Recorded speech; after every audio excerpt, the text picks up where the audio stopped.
I stood in my father's office for the last time, surrounded by boxes of research papers and outdated equipment. The room still smelled like his coffee and that peculiar mix of chemicals that always clung to his lab coat. My name is Dr. Sarah Chen, and I was about to discover that my father's greatest legacy wasn't in his company's records. It was hidden in plain sight. Sarah, the shareholders are waiting. My Uncle Robert's voice carried his usual mix of impatience and condescension. Though I don't know why you insist on going through all this junk. I carefully placed my father's old laptop in my bag. Just collecting some personal items, Uncle Robert. I'll be right there. 2 weeks had passed since my father's sudden heart attack, and already his life's work was being dismantled. Chen Medical Research had been his dream, a small but innovative medical research company focused on developing new cancer treatments. But according to my uncle and the board, it was nothing but a collection of failed experiments and worthless patents. If only they knew what I'd found last night.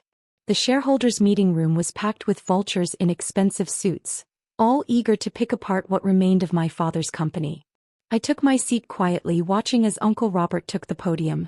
"Ladies and gentlemen," he began, "we're here to discuss the dissolution of Chen Medical Research following the unfortunate passing of its founder, Dr. James Chen. As acting CEO, I've reviewed the company's assets and outstanding research, and I'm afraid the situation is quite clear." I thought about the encrypted files I'd discovered on Dad's laptop, about the notes written in his personal code that I'd spent years learning as his research assistant, about the breakthrough that would make these people regret their assumptions. The company's main assets consist of several pending patents, all of which appear to be dead ends, Robert continued. Our primary research into targeted cancer therapy has shown no promising results in the last 3 years. No promising results they knew about, anyway. Dad had always been cautious about sharing his research too early, especially after what happened with his first company. Therefore, as acting CEO, I recommend immediate liquidation of all assets. The sooner we can settle outstanding debts, the better for all shareholders. Dr. Emily Wong, my father's longtime colleague, caught my eye from across the room. She knew something was wrong. Dad had been too excited about his research lately for it all to be worthless. "Dr. Sarah Chen," Robert gestured to me, his smile not reaching his eyes. "As James's daughter and primary heir, do you have anything to add?" I stood slowly, adjusting my glasses. "Just one question, Uncle Robert. Have you reviewed all of Dad's recent research? Including his private files?" "Private files?" He waved dismissively. "Your father's personal notes were disorganized and incomplete. Nothing of value there." "I see." I sat back down, making a show of looking defeated. "Then I suppose I'll sign over my shares." The next hour was a blur of paperwork and false sympathy. I signed everything they put in front of me, watching my uncle's smile grow with each signature.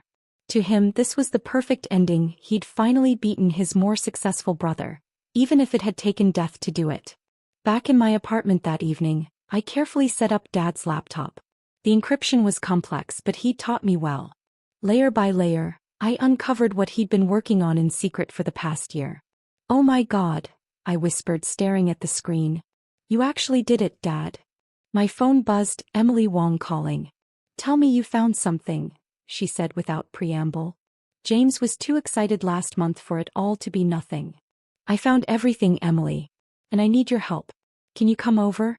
Bring those trial results from last year, the ones that supposedly failed." An hour later, Emily sat at my kitchen table, her eyes wide as I walked her through Dad's research. "This is revolutionary," she breathed. "The delivery mechanism we've been trying to develop, he solved it. And these results. Results he kept private because he knew what would happen if certain people found out too soon." I pulled up another file. "Remember what happened 15 years ago?" Emily nodded grimly. Dad's first company had been working on a promising cancer treatment when a larger pharmaceutical company got wind of it. They'd used their resources to patent a similar but inferior version, then buried Dad's research in legal challenges until his company went bankrupt. "Robert was involved in that too, wasn't he?" Emily asked. "He leaked the research to them. Dad never proved it, but he knew. That's why this time he kept everything compartmentalized. The trials everyone thought failed? They were just cover for the real research." "So what's the plan?" I smiled, thinking about the other files I'd found. the ones documenting every backdoor deal and buried trial that my uncle had been involved in over the years. First, we let them dissolve the company. Let them think they've won. Meanwhile, we verify these results independently. I've already contacted Dr. Marcus at Pacific Research. He owes Dad a favor and has a secure lab we can use. And then we wait for the perfect moment. Dad left me more than just research files, Emily. He left me a plan. The next few weeks were carefully orchestrated chaos. During the day, I played the part of the grieving daughter, quietly accepting the loss of her father's legacy. At night, Emily and I worked with Dr. Marcus to verify and document every aspect of Dad's breakthrough. The results were beyond even our expectations. The targeted delivery system Dad had developed didn't just work. It was revolutionary. Early tests showed effectiveness rates that would change cancer treatment forever. 1 month after signing away my shares, I received an unexpected visitor at my apartment. Maria Torres, the head of the FDA's oncology division, stood at my door. "Dr. Chen," she said formally, "your father contacted me 2 months ago about a confidential review. Given recent events, I assumed that was no longer relevant, but yesterday I received a package he apparently arranged to have delivered upon his death." I invited her in, my heart racing. This was the next piece of Dad's plan falling into place. "The preliminary data he sent me," Maria continued, "is remarkable. But I understand the company has been dissolved." "The old company has," I confirmed. "But perhaps we should discuss what comes next." As I laid out the complete research files, Maria's professional demeanor gave way to genuine excitement. "This changes everything," she said finally. "How soon can you begin official trials?" I smiled, thinking about the documents still hidden on Dad's laptop. "Very soon. But first, there are some things you should know about why my father kept this research secret."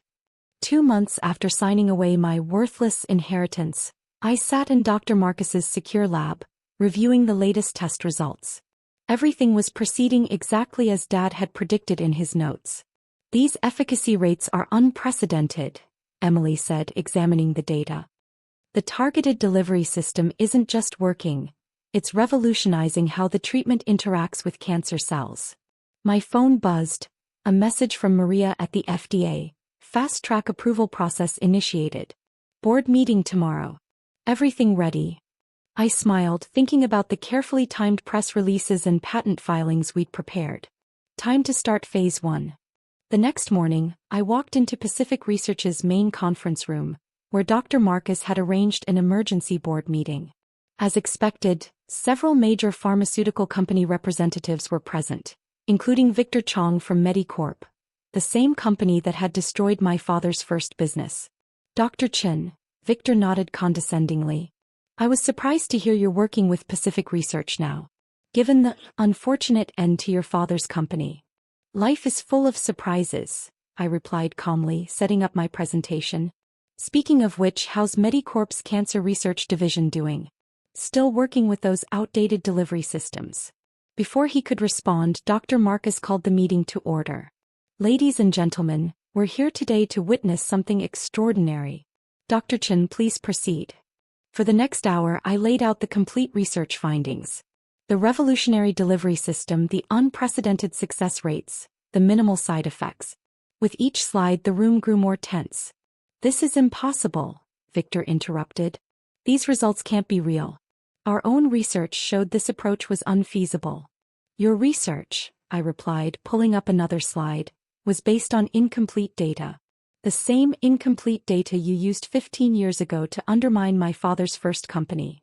The room fell silent as I displayed evidence of what had really happened back then: emails, meeting notes, and financial transactions that my father had spent years collecting. "What is this?" Victor demanded. "Insurance," I answered. "My father knew what happened last time. He knew who leaked his research, who arranged the patent interference, who buried his company in legal challenges. This time he planned accordingly." Emily stepped forward with another set of documents. "The FDA has already granted this research fast-track status. The patents were filed last week. And the initial clinical trials begin next month." "But Chen Medical Research is dissolved," someone protested. "Who owns these patents?" "New Horizon Therapeutics does," I replied. A company my father incorporated 6 months ago with me as the sole shareholder. Everything of value was transferred there before his death. The company you dissolved was just an empty shell. Victor's face had turned an interesting shade of red. This is some kind of trick. You can't just dash. Can't what? Maria Torres walked in, her FDA credentials prominently displayed. Can't develop a breakthrough cancer treatment? Can't protect it from corporate espionage? Can't ensure it reaches the patients who need it? The next few hours were chaos. Victor and his colleagues made threats, offered buyouts, tried everything to gain control of the research. But Dad had planned too well, documented too much. Here's what's going to happen, I announced finally. New Horizon will develop and distribute this treatment. Any attempts to interfere will result in the immediate release of everything my father documented about past corporate misconduct. Everything. As the pharmaceutical representatives filed out, my Uncle Robert burst into the room. What have you done? He demanded. I just got calls from 3 board members. Hello, Uncle Robert, I said calmly. Interesting timing.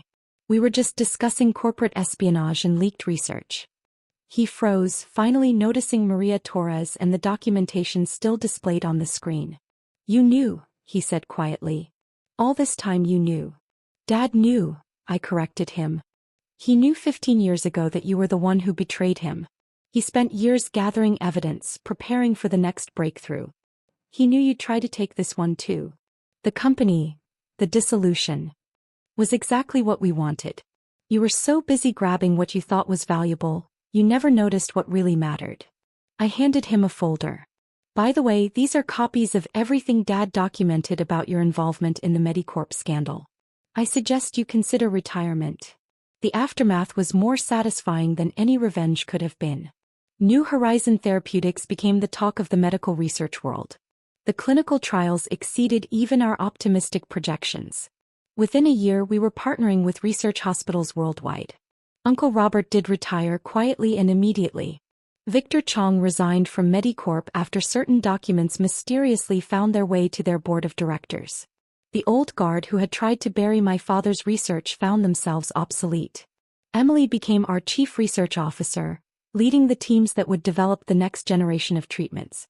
Dr. Marcus joined our board of directors, helping ensure the company stayed true to its mission of putting patients before profits.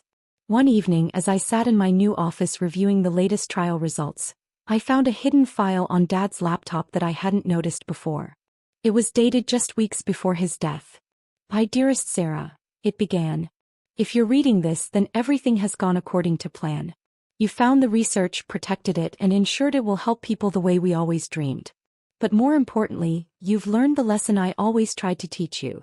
That true success isn't about money or power, it's about doing what's right no matter who tries to stop you. I wiped away tears as I continued reading. The research is revolutionary, yes, but it's not my greatest legacy. You are. Your integrity, your determination, your commitment to helping others. These are worth more than any patent or company. The letter went on, outlining his hopes for the future of the research, his pride in what we'd accomplished together, his faith in what I would achieve. But it was the last line that meant the most. Remember, brilliant girl, sometimes the best victory isn't defeating your enemies. It's proving them wrong by doing something wonderful. New Horizon continued to grow, but we never forgot our roots. We maintained strict ethical standards, invested heavily in research, and ensured our treatments were accessible to those who needed them most. The old Chen Medical Research building was eventually converted into a charitable research foundation, funding promising young scientists who might otherwise be overlooked by big pharmaceutical companies. Uncle Robert sends a Christmas card every year, usually with a donation to the foundation. I think he's finally understood what Dad knew all along. That some things are worth more than money and some betrayals can never be fully repaid, only learned from. As for me, I keep Dad's laptop in my office. A reminder that sometimes the greatest discoveries aren't just about science. They're about knowing when to be patient, when to be quiet, and when to reveal the truth that changes everything. The medical community still talks about the Chen revolution in cancer treatment. But I know the real revolution wasn't just in the research. It was in proving that one person with integrity and determination can outsmart all the corporate power and greed in the world. Dad's legacy lives on, not just in the thousands of lives our treatment has saved, but in the way we achieved it, by doing what's right, protecting what matters, and never letting the wrong people win.